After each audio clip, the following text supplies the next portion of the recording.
सभी को आकांक्षा सिंह का नमस्कार। श्रोताओं, नेत्रदान को महादान कहा गया है और नेत्रदान से जुड़े कई मिथक भी हैं। क्या है? क्या नेत्रदान करना चाहिए? किस तरह किया जाना चाहिए? इन सभी प्रश्नों का उत्तर देने के लिए आज हमारे साथ फोन पर जुड़े हैं समाज सेवी कमल राठी जी, जो स्वयं कई सामाजिक संस्थाओं से जुड़े हैं और नेत्रदान को प्रोत्साहित करने में तथा लोगों के बीच नेत्रदान से संबंधित जागरूकता फैलाने का काम करते हैं। कमल राठी जी, कार्यक्रम में आपका स्वागत है। जी नमस्कार आकांक्षा जी, और हमारे सभी श्रोताओं को, हमारे आकाशवाणी के सभी श्रोताओं को हृदयपूर्वक नमस्कार। सर, आप कई सामाजिक संस्थाओं से जुड़े हैं और नेत्रदान जैसा जो एक पुण्य का काम है उसके बारे में लोगों के बीच आप जागरूकता फैलाते हैं, लोगों को बताते हैं। सर, हम भी जानना चाहेंगे कि अगर व्यक्ति नेत्रदान का संकल्प ले रहा है या उसने विचार कर लिया कि उसे नेत्रदान करना है, तो सबसे पहली बात है या सबसे पहला स्टेप है, वो व्यक्ति क्या करेगा? तो ये ऐसा है कि जो नेत्रदान करना है तो व्यक्ति को एक प्लेटफॉर्म होता है, वो साइन करना होता है। बट मेरे हिसाब से ये प्लेटफॉर्म साइन करना इतना इम्पोर्टेंट नहीं है जितना अवेयरनेस क्रिएट करना है। फैमिली के बीच बैठ के बोलना है कि ये मैंने प्लेटफॉर्म साइन किया है और मेरे डेथ के बाद, मेरे मरने के बाद आपको ये मेरे कॉर्नियास डोनेट करना, आईज डोनेट करना है।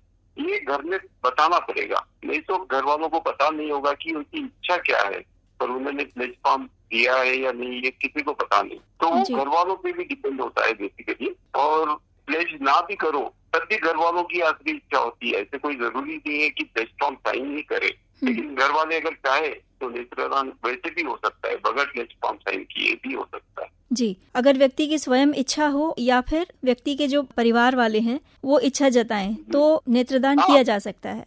जी, इससे क्या होता है बेसिकली कि अवेयरनेस जो है ना, अभी तो नेत्रदान के हद तक, जैसे मेरे थ्रू अभी तक 91 पेयर्स ऑफ कॉर्नियाज हुए हैं। तो इसमें क्या होता है कि ये कॉर्निया बेसिकली 2 कॉर्नियाज होते हैं, आंखों के मतलब 2 नेत्र होते हैं। तो ये जिस वक्त बेनिफिट है 182 लोगों को बेनिफिट हुआ होगा 91/2, और ये इतनी सुंदर दुनिया को देख सकते हैं इतने लोग। मतलब जब मृत्यु हो जाती है तो वैसे भी नेत्र भी साथ में बॉडी के साथ, जैसे हिंदू संस्कृति में अगर कोई किसी की डेथ हुई और उनकी नेत्र हम ले रहे हैं तो बेसिकली आंखें भी साथ ही जल जाएगी, वो कॉर्नियाज भी। तो उससे अच्छा है कि हम उसको डोनेट कर दो। तो ये भावना लोगों में ये आनी चाहिए, क्या कुछ अवेयरनेस जैसा कुछ क्रिएट करना चाहिए लोगों में, ये समाज में, ये इम्पोर्टेंट है। सर, नेत्रदान को लेकर कई मिथक भी हैं।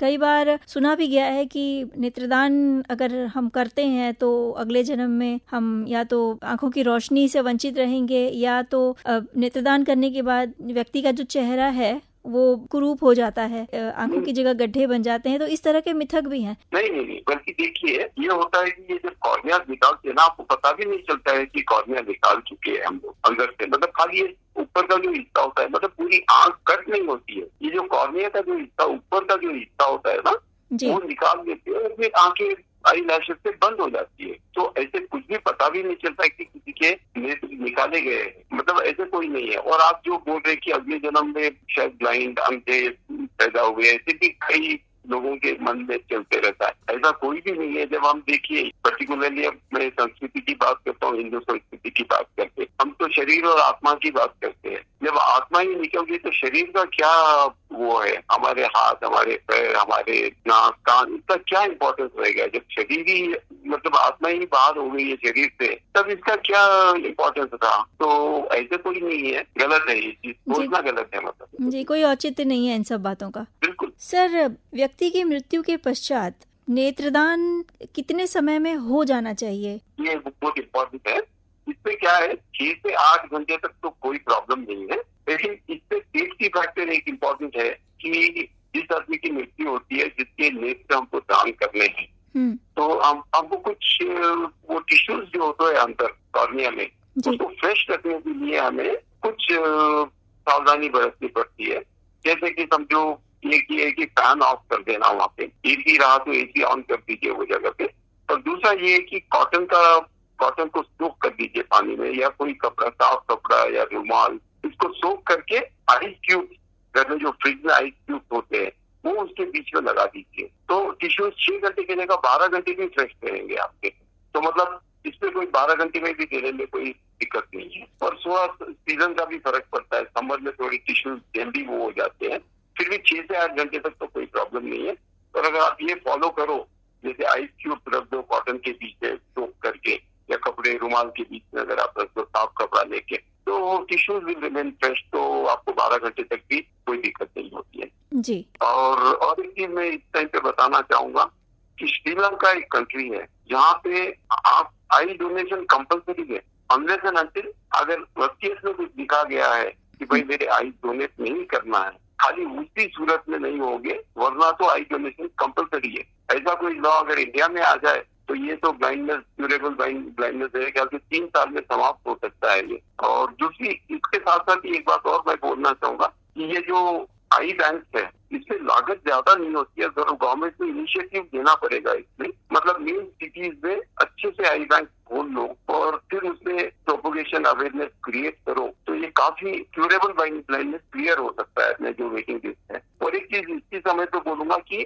क्यूरेबल ब्लाइंडनेस ही होता है इसमें क्लियर, बाकी ये जो दूसरी जो ब्लाइंडनेस होती है जिसको बोलते हैं फुल आई ट्रांसप्लांटेशन, वो नहीं हो सकता है। फुल आई ट्रांसप्लांटेशन का मतलब ये है कि अगर अपना नर्व, ऑप्टिक नर्व जो होता है, वो आई और ब्रेन के बीच में जो कनेक्शन है, अगर वो कनेक्शन ही नहीं होता है तो उसमें हम लोग ये वो क्यूरेबल नहीं है ब्लाइंडनेस। तो 99% तो ऐसा नहीं होता है, क्यूरेबल ब्लाइंडनेस में एप्लीकेबल होता है जी। अच्छा सर, आई ट्रांसप्लांट के बाद जो बेनिफिशियरी है, मतलब जिस व्यक्ति को आंखों का दान हुआ है, उन्हें क्या किसी तरह की दिक्कतों का सामना करना पड़ता है, या मतलब क्या सावधानियां रखनी जरूरी हैं? नहीं, बिल्कुल दिक्कत का सामना कुछ भी करना नहीं पड़ता है। उनको तो ये दुनिया देखने का एक बड़ा सुंदर अवसर मिला है, उससे अच्छा तो और कोई चीज हो नहीं सकती है। उनको एक घंटे की होती है ये पूरा ट्रांसप्लांटेशन का प्रोसेस, और 1 दिन में छुट्टी भी हो जाती है हॉस्पिटल से, फिर चेकअप करा दो। मतलब वैसे 2 दिन चेकअप करना पड़ता है, बाकी 1 दिन तक ये इनफ है। और 1 घंटे की होती है सर्जरी की, ट्रांसप्लांटेशन की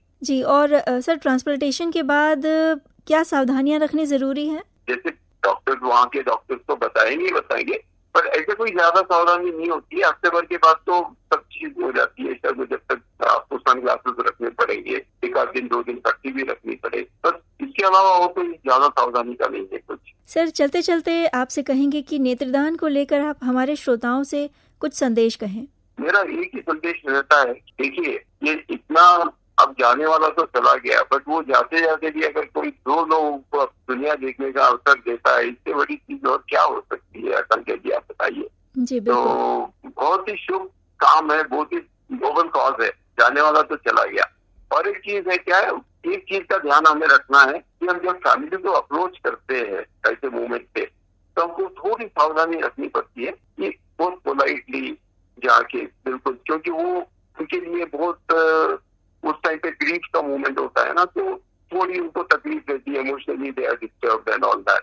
तो हमें थोड़ी सावधानी बरतनी पड़ती है कि भाई थोड़ा सा केयरफुली उनसे थोड़ा सा डील करना पड़ता है, प्यार से समझाओ थोड़ा सा, हो सकता है एक बार में मना भी कर दे, फिर हमें अप्रोच करने में फिर भी दिक्कत नहीं होनी चाहिए। तो इसी तरह से अच्छा, फिर और एक होता है कि भाई वो एक की वजह से 10 लोग मोटिवेट हो जाते हैं, उनके जो मिलने जुलने वाले आते हैं उनको भी इसका अवेयरनेस का क्रिएशन, मतलब ये ऐसे मैंने देखा है खुद कि हम एक को करते हैं ना, तो वो 10 फैमिलीज को वो प्रोपोगेट होता है। वो फिर हमको बहुत अच्छा लगता है कि भाई हमने जो एक काम किया है तो वो कितना स्प्रेड हो चुका है।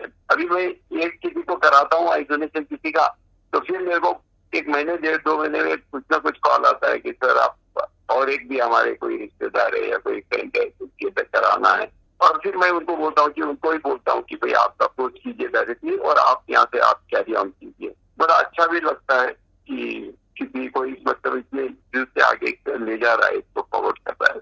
बिल्कुल सर, बहुत अच्छा लगा सर आपसे बात करके। मुझे भी बहुत खुशी हुई बनारस वासियों से जुड़ के। नमस्कार। नमस्ते श्रोताओं, नेत्रदान बेहद जरूरी है। आपके जाने के बाद आपकी आंखों से अगर कोई अगला व्यक्ति, और सिर्फ एक नहीं 2 या 2 से अधिक व्यक्ति फिर से इस दुनिया के रंग देख पाएं, इससे बेहतर बात और क्या हो सकती है। नेत्रदान से संबंधित विषय पर हमारे साथ बात कर रहे थे कमल राठी, जो स्वयं कई सामाजिक संस्थाओं से जुड़े हैं और नेत्रदान जैसे नोबल कॉज के लिए अपना समय देते हैं और लोगों के बीच जागरूकता फैलाते हैं।